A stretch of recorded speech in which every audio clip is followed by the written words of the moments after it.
That आज का जो हमारा टॉपिक है पहला, दैट इज कॉफिन्स कॉर्नर। ठीक है, अब सर बेसिकली क्या है, ये मान लो मेरा एटमॉस्फेयर है, जब मैं मीन सी लेवल पे हूं, यहां पे क्या है, डेंसिटी ज्यादा है, एम आई राइट? लिफ्ट का फॉर्मूला क्या है, हाफ रो वी स्क्वायर, फिर कोएफिशिएंट ऑफ लिफ्ट, फिर ठीक है। अब देखो चलो इन दोनों चीजों को हम छोड़ देते हैं फिलहाल। Let's focus on this, half rho v square. ठीक है, बेसिकली ये किसका और किसका फॉर्मूला है, half rho v square, dynamic pressure. Very good. तो विद हाइट में क्या बोल रहा हूं कि सर डेंसिटी क्या हो रही है,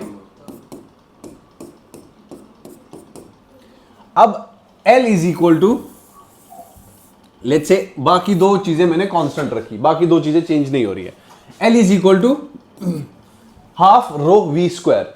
अब विद हाइट डेंसिटी क्या हो रही है, कम। So to maintain the lift मैं क्या करूंगा, स्पीड बढ़ाऊंगा मैं, right? That is the only reason, ये मैं बढ़ाऊंगा। जब सर स्पीड बढ़ेगी तभी it will balance out this, और ये रह जाएगी कांस्टेंट। मतलब बेसिकली मैं क्या कहना चाहता हूं, मैं ये कहना चाहता हूं कि मैं स्ट्रेट लेवल फ्लाई करना चाहता हूं, I don't want to descend, but with height जब मैं देख रहा हूं तो डेंसिटी क्या हो रही है, कम। उस वजह से क्या हो रहा है सर, मुझे स्पीड बढ़ानी पड़ेगी। ठीक है, यहां तक किसी को कोई डाउट, किसी को कोई डाउट यहां तक? ठीक है। So with height I am saying कि सर विद हाइट क्या हो रहा है, डेंसिटी कम हो रही है, जिसकी वजह से मुझे क्या करना पड़ेगा, स्पीड बढ़ाना पड़ेगा टू मेंटेन दैट ऑल्टीट्यूड या to maintain that amount of lift, मुझे स्पीड बढ़ानी ही पड़ेगी। अब देखो ध्यान से देखना, अब कॉफिन्स कॉर्नर अब हम समझेंगे। अब देखो मैं क्या बोल रहा हूं कि सर विद हाइट मुझे स्पीड ओवरऑल इंक्रीज करनी पड़ेगी। अब जब ऐसा सिनेरियो होगा जब हवा कम प्रेजेंट है तो स्टॉलिंग स्पीड बढ़ेगी, राइट? क्यों स्टॉलिंग स्पीड क्यों बढ़ेगी? क्योंकि सर मॉलिक्यूल्स कम है। ठीक है, हवा अब उसको टू मेंटेन दैट, ताकि एयर फ्लो सेपरेट ना हो, इसीलिए हमारी जो स्टॉलिंग स्पीड है वो भी बढ़ती जाएगी। क्यों? क्योंकि मैं वहां से ओवरऑल स्पीड भी बढ़ाता जा रहा हूं। अब let's make a graph, let's say this is flight level 10, flight level 20, flight level 30, और ये है flight level 40। Wait a second, ठीक है, let me make this first.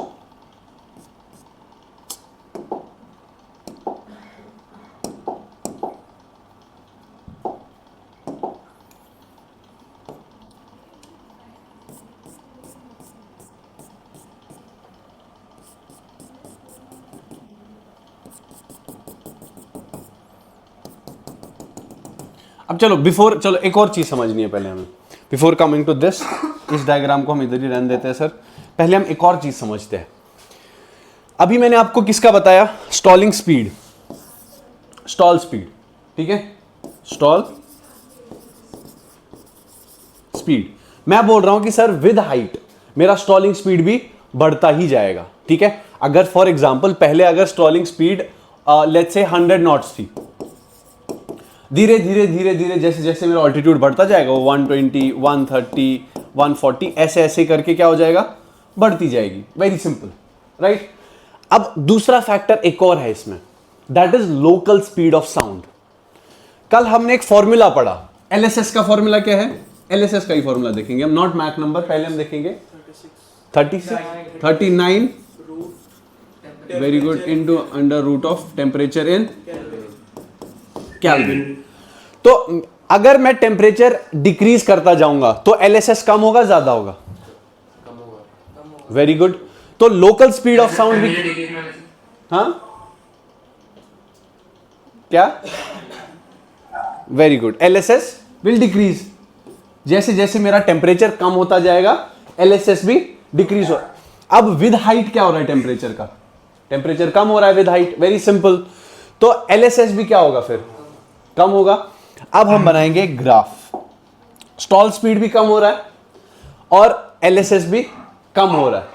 अब लेट्स से सर ये this was my 150 knots, this was 250 knots, this was 0.875 Mach, फिर इसके बाद 0.85 मैक, फिर आ गया सर 1 मैक, ठीक है फॉर एग्जांपल। अब मैं बोल रहा हूं कि सर मेरा जो LSS है ना वो यहां था पहले, ठीक है, मीन सी लेवल पे। जैसे जैसे सर मैं ऊपर बढ़ता गया वो अंदर की तरफ आता जाएगा, क्योंकि स्पीड सर कम हो रही है। दूसरी तरफ से लेट्स से कि मेरा stalling speed was 150 knots, stalling speed बढ़ रही है। इस केस में क्या होगा, बढ़ता जाएगा बढ़ता जाएगा बढ़ता जाएगा, there will come a point when they will meet, ठीक है। ये जो ऊपर हिस्सा बना इसका, ये वाला हिस्सा, this area is known as coffins corner. अब यहां पे क्या हो गया, एक तो सर मेरा लोकल स्पीड ऑफ साउंड वो भी कम होता गया और स्टॉलिंग स्पीड भी बढ़ती गई। अब इसमें होगा क्या सर, LSS पे जब मैं पहुंच गया तो इधर पे होगा क्या, जब मैं इस कॉफिन्स कॉर्नर में आ गया सर तो क्या होगा, अगर मैं स्पीड बढ़ाऊंगा तो माई एयरक्राफ्ट विल स्टॉल, घटाऊंगा तब भी एयरक्राफ्ट विल स्टॉल, ठीक है।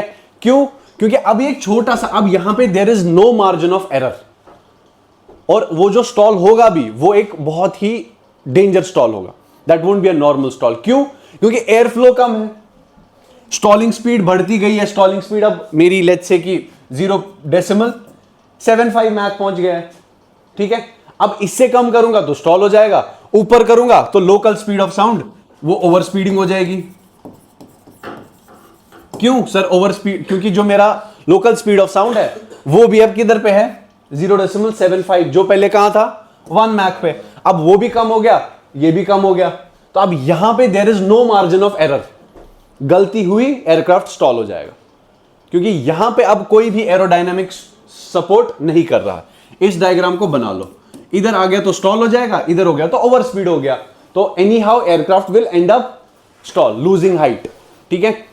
इधर पे सर सबसे बेस्ट चीज क्या कर सकता हूं मैं, जब भी मेरा एयरक्राफ्ट कॉफिन्स कॉर्नर में होगा तो क्या करूंगा मैं, what will be the best thing that I can do, the best thing I can do is descend, सबसे बेस्ट, कुछ और करने की जरूरत नहीं है। स्पीड पे करते हैं तो वो डेंजर हो जाएगा ना, अगर तूने थोड़ा सा भी स्पीड बढ़ गई गलती से भी या कम हो गई, कब तक फ्लाई करेंगे हम उस पर, ठीक है।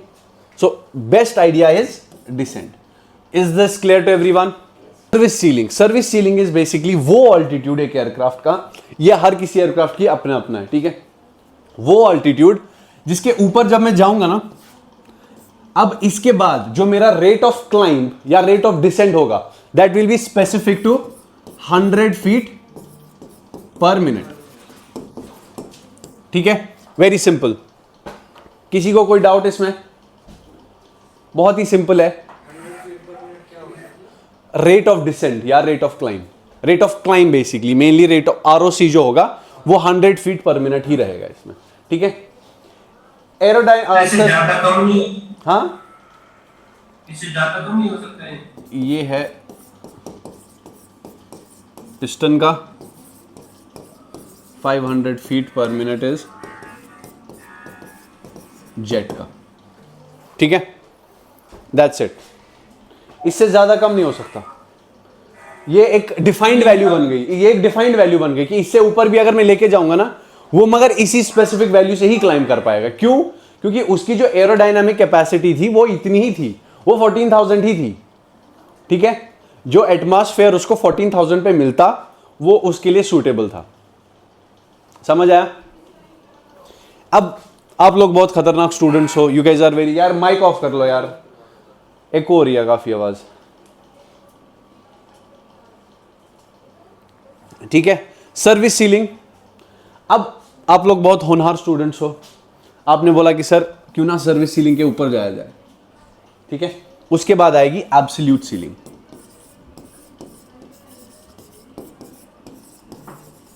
सी है एक्चुअली इसमें, एस नहीं है, सी है, ठीक है। एब्सोल्यूट सीलिंग क्या आएगी, यहां पे जो आपका रेट ऑफ क्लाइंब है that will B 0 feet per minute, कि अब आप चाहे हाथ पैर जितने भी मार लो क्लाइंब करने के लिए, आपका जो रेट ऑफ क्लाइंब रहेगा वो कितना रहेगा, ROC, that is rate of climb. ठीक है, रेट ऑफ, जिस रेट से आप क्लाइंब करोगे वो कितना रहेगा अब इसमें 0 फीट पर मिनट। कि अब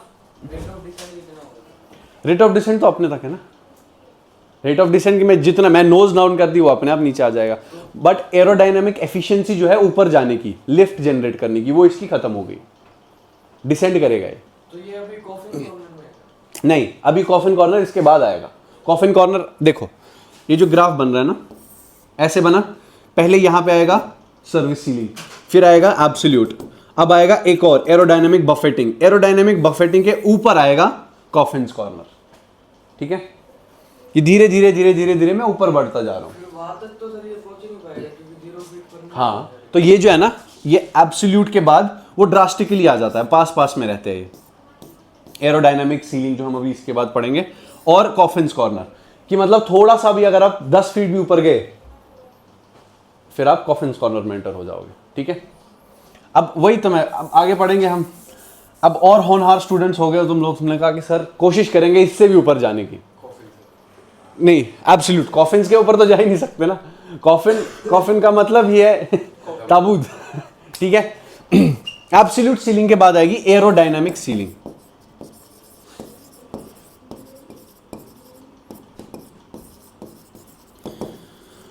मगर इस एरोडायनामिक सीलिंग को समझने से पहले ना आपको एक वर्ड समझना पड़ेगा, that is known as buffet. क्या है बफेट? Simply vibration. सिंपल भाषा में वाइब्रेशन, कंट्रोल कॉलम्स का शेक होना, एयरक्राफ्ट का शेक होना, that is buffet. Whenever you reach aerodynamic ceiling, you will be encountering both high speed and low speed buffeting. ठीक है, वेरी सिंपल। आप जब भी अगर आप क्लाइंब कर रहे हो, whenever you reach aerodynamic ceiling, तब आपको दोनों हाई स्पीड बफेटिंग और लो स्पीड बफेटिंग भी मिलेंगे। Now what does it mean? High speed और लो स्पीड का पॉइंट कहना क्या चाहता है यहां पे? ये कहना चाहता है कि अगर आप मैक्सिमम स्पीड पे जाओगे, जब वहां पे कंट्रोल कॉलम शेक करोगे, तो whenever you will change your speed in aerodynamic ceiling, चाहे आप स्पीड कम करो या बढ़ाओ, आपके कंट्रोल कॉलम शेक करेंगे। ठीक है, your control columns will start to judder, जो हमने एक और टर्म पढ़ी थी बीच में, जडर, शेक करना स्टार्ट करें, वाइब्रेट होना स्टार्ट हो जाएंगे। कब होंगे वो? जब आप एरोडायनामिक सीलिंग पे फ्लाई करोगे। If you will constantly fly at this, अब अगर आपने 1-2 फीट भी ऊपर नीचे कर लिया, you will end up reaching to coffin corner. समझ आया? एरोडायनामिक सीलिंग के बाद आता है कॉफिन कॉर्नर। समझ आया? सो कॉफिन कॉर्नर पे पहुंचने के लिए भी आपको कितने 4 चीजें, आप पहले तो आप अपना सर्विस सीलिंग ब्रेक करोगे। पीओएच में जो आपके एयरक्राफ्ट का दिया है कि भाई इससे ऊपर नहीं लेके जाना है इसको, ठीक है, इसके ऊपर इसकी एरोडायनेमिक एबिलिटीज कम हो जाएंगी, आप फिर भी लेके गए। उसके बाद आएगा एब्सोल्यूट सीलिंग, जहां पे आपका रेट ऑफ क्लाइंब क्या हो रहा है अब? 0 फीट। क्यों हो रहा है सर 0 फीट? क्योंकि अब उसकी लिफ्ट जनरेट करने की जो कैपेसिटी है वो खत्म होगी, क्योंकि वो स्पीड पे फ्लाई नहीं कर रहा। पहली बात, अब हम यूजुअली लेते हैं एग्जांपल सेस्ना 172 की, उसकी जो मैक्सिमम लिमिट है स्पीड की वो 160 नॉट्स है, तो इसीलिए उसका ऑल्टीट्यूड कितना रख दिया गया है? क्योंकि सर उस स्पीड के ऊपर वो जा नहीं सकता, तो जब तक स्पीड नहीं बढ़ेगी डेंसिटी तो कम होती जा रही है, तो लिफ्ट कैसे जनरेट होगी? तो उसकी एरोडायनेमिक कैपेबिलिटीज क्या होगी? अब कम होगी। ठीक है, तो उस वजह से क्या हुआ, इसकी सर्विस सीलिंग 14,000 के अराउंड आ गई। फिर उसके बाद आ गया absolute ceiling, rate of descent 0 feet हो गया। उसके बाद भी मैंने कोशिश की और ऊपर जाने की, जो मुश्किल है, बट मैं पहुंच गया किसमें? एरोडायनेमिक सीलिंग में। एरोडायनेमिक सीलिंग में क्या होगा सर? अब I will encounter high speed and low speed buffets. ठीक है, अब ये करने के बाद सर, उसके बाद भी मैं फिर भी सर बहुत अच्छा पायलट हूं, आई एम स्टिल थिंकिंग कि और आगे जाऊंगा, तो मैं चला जाऊंगा कॉफिन कॉर्नर। अब वहां पे there is no error of mistake, sorry there is no margin of error, उल्टा बोल दिया मैं, there is no margin of error. गलती हो गई, डन, एयरक्राफ्ट खत्म। समझ आया सबको? Is this clear to everyone?